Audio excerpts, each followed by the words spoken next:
I really want to get this over. I'm so grateful to God I can say this. I am going to put this in very clear written statement on the title to the video I am making now. Here is what I have to say.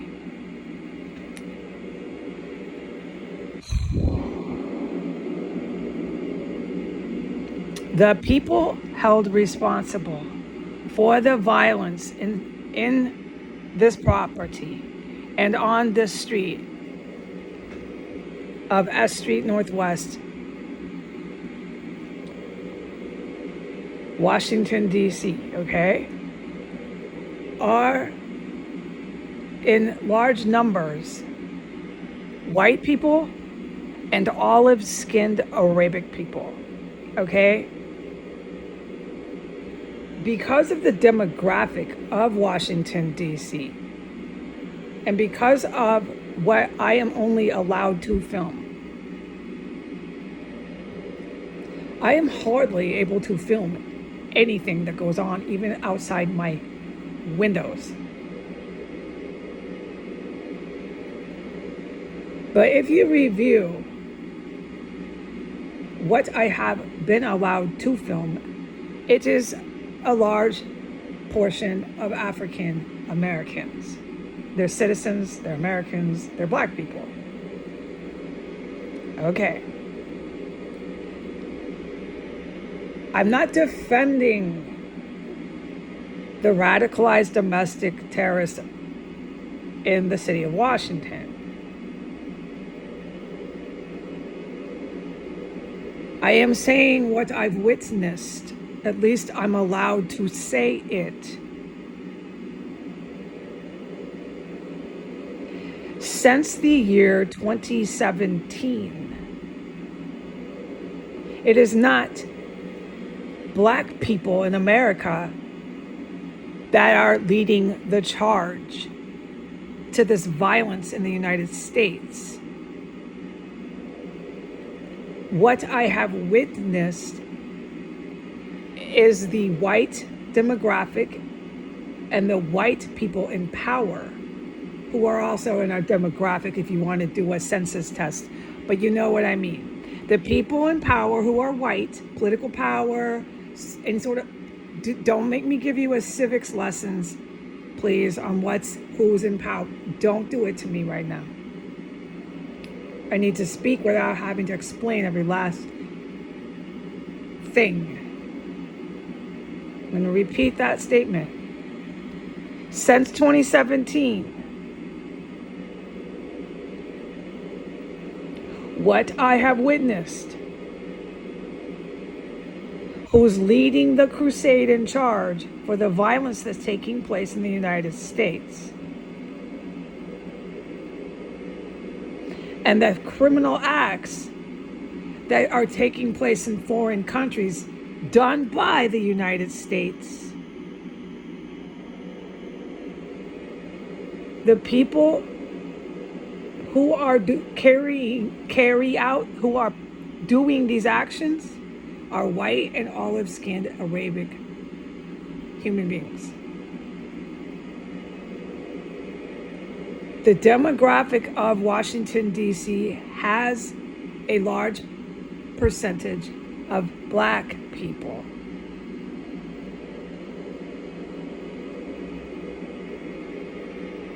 So what I've been allowed to film, that's allowed. I can't film or talk about anything here.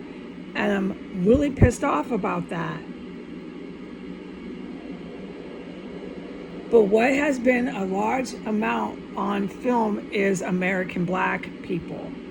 And that is not what's happening here. We are not in a race war. No. All right. I want to close with this. There's NADAR. Google it. NADAR. NADAR. And there's NATO. Before 2017, high-ranking military officials in NADAR, we're going to talk about America, a large amount of them were brown and black. These are the people in the good military right now as I speak this testimony. They were seen as a serious threat to the Couping military, who you see on the TV and the news. It's going to be white or Arab or maybe like 2 black guys. But it's all white, and they do it because they want you to know that this is their military. This is who they like to show is in power. I have said this before, and I need to say it again. By 2017, these military officials in NADAR and these high-ranking sections of our armed services who were black and brown were seen as a really serious threat to the Couping military. They were too trained, too skilled, too smart, and seen as a threat by the white neo-Nazi military.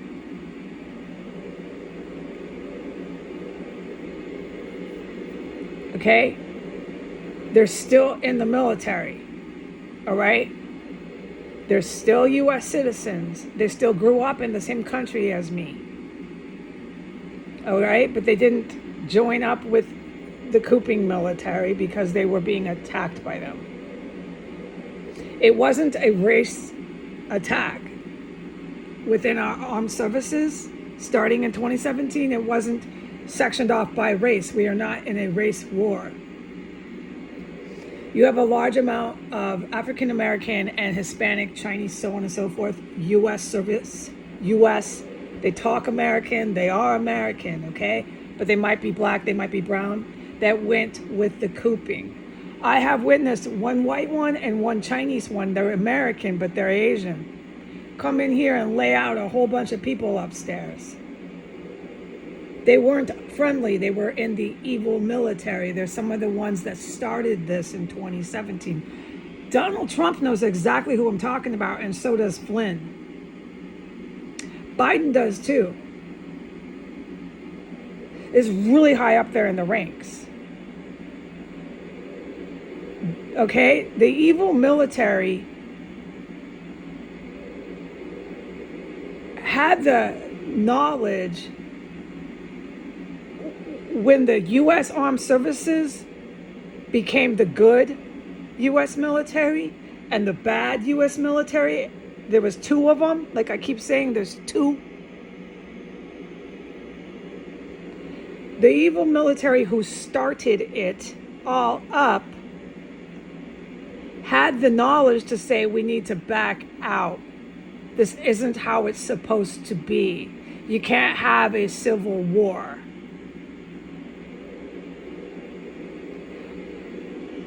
But individuals like Donald Trump and Flynn kept saying fight, fight, fight. And also in the end of his presidency started events like January 6th. And he did that in front of these really skilled, really trained, smart, black and brown military officers who were still in the U.S. military. I've been since 2019 stuck in this terrorist cell. Okay? I cannot tell you exactly the ins and the outs, that is the details of what bases the good guys are on. I can tell you the good guys are in Guam. It's allowed, I'm safe, it's okay for me to tell you that. You want to know where good guys are? That's the one place I can tell you they are. The good guys used to not be in Guam. It used to be a gang of white ones. And the shit is really scary what they tried to fucking do. The Couping military who hears me right now. And you can see the white ones, primarily these really creepy U.S. military officials who were lily white, strutting them past this place. This is their terrorist compound. Yeah.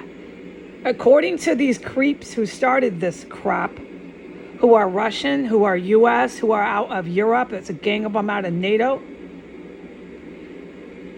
According to the creeps who started not just this terrorist compound, But this nightmare in my country, according to them, once they start losing ground like Guam, an entire base, it's time to back off. But it didn't happen. So I can only speculate why they kept going on and on.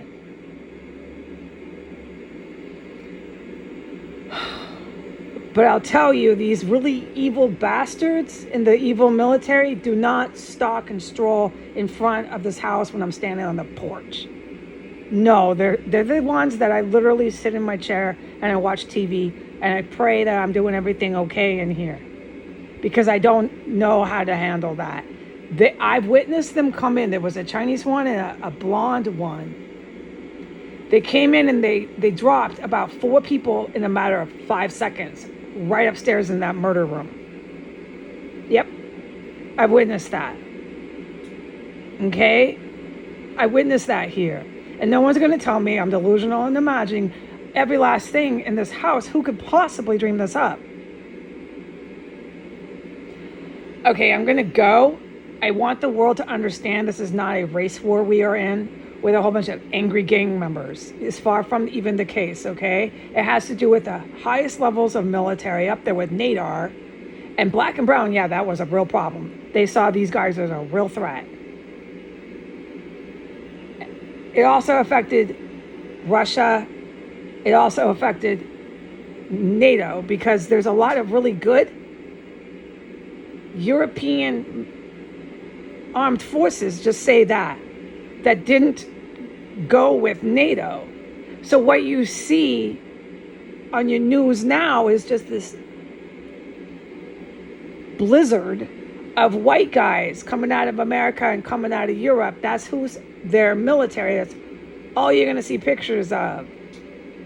But it's not who was there back in 2017. It was a mix of different people. And these white guys that you see now that like to take pictures of themselves saw these black and brown military members as a serious threat because they were too skilled, too smart, and had too much knowledge.